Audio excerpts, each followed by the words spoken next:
ನಾನು ಲಾಠಿ ಚಾರ್ಜು ನಾನು ಮುಖ್ಯಮಂತ್ರಿಗಳು ನಿನ್ನೆಯಿಂದನೂ ಕೂಡ ನಮ್ಮ ಪೊಲೀಸ್ನವರಿಗೆ ಸಂಯಮದಿಂದ ವರ್ತಿಸಬೇಕು, ರಿಸ್ಟ್ರೈಂಟ್ ಇರಬೇಕು, ರೈತರ ಮೇಲೆ ಯಾವುದೇ ರೀತಿಯಲ್ಲಿ ನೀವು ಬಲಪ್ರಯೋಗ ಮಾಡಬಾರ್ದು ಅಂತೇಳಿ ಸೂಚನೆಯನ್ನು ಕೊಟ್ಟಿದ್ದೇವೆ.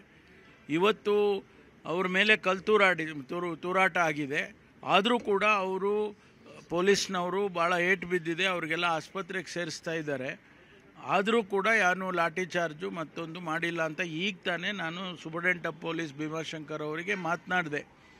ಏನಪ್ಪ ಲಾಠಿ ಚಾರ್ಜ್ ಮಾಡಿದರು ಅಂತ ಏನೋ ಸುದ್ದಿ ಬರ್ತಿದೆ, ನಿಜವಾ ಅಂತ. ಇಲ್ಲ ಸರ್, ಖಂಡಿತವಾಗಿಲ್ಲ, ನಾವೇ ಏಟು ತಿಂದಿದ್ದೀವಿ, ನಮಗೆ ಏಟುಗಳು ಬಿದ್ದಿದೆ, ಆಸ್ಪತ್ರೆಗೆ ತೊಗೊಂಡು ಹೋಗ್ತಾ ಇದ್ದೀವಿ, ನಾವು ಲಾಠಿ ಚಾರ್ಜ್ ಮಾಡಿಲ್ಲ ಅಂತ ಹೇಳಿ ಕನ್ಫರ್ಮ್ ಮಾಡಿದ್ದಾರೆ.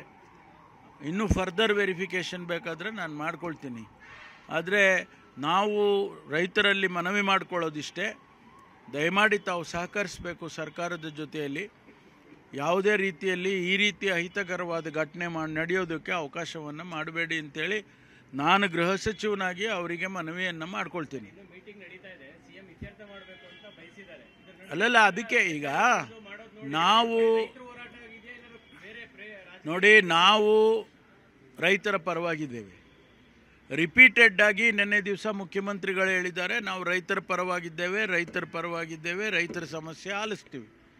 ನಮ್ಮ ಉದ್ದೇಶ ಆ ಸಮಸ್ಯೆಯನ್ನು ಬಗೆಹರಿಸಬೇಕು.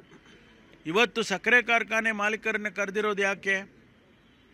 ಈ ವಿಷಯವನ್ನು ಚರ್ಚೆ ಮಾಡಿ ಬಗೆಹರಿಸೋದಕ್ಕೋಸ್ಕರ ಕರೆದಿದ್ದಾರೆ.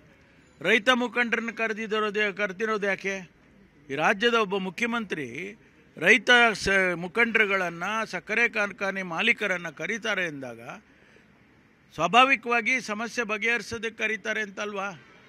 ಅದು ನಡೆಯುವಂಥ ಸಂದರ್ಭದಲ್ಲೇ ಪೊಲೀಸ್ ಮೇಲೆ ಕಲ್ಲೊಡೆಯೋದು, ಯಾರೋ ಮಾಡೋದು, ಇದೆಲ್ಲ ರಾಜಕೀಯ ದುರುದ್ದೇಶದಿಂದ ಏನಾದರೂ ಮಾಡೋದಿದ್ದರೆ ಅದನ್ನು ನಾವು ಕೂಡ ರಾಜಕೀಯವಾಗಿ ಎದುರಿಸ್ತೇವೆ.